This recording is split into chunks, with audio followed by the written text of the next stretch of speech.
Hey, welcome back to another video of how to use basics.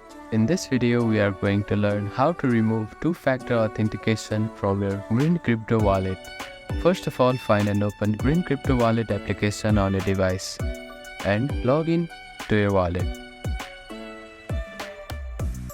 After that, click on the settings icon which is at the top right corner of your screen. Now click on the settings tab here. Scroll down until you find two-factor authentication option and click on it. You can see the toggle which is on. I have enabled my two-factor authentication using my email. To disable it, click on the toggle and you will get the code in your email. Now type in the code which was provided in your email address. After typing in, you can see that two-factor authentication has been disabled in my wallet.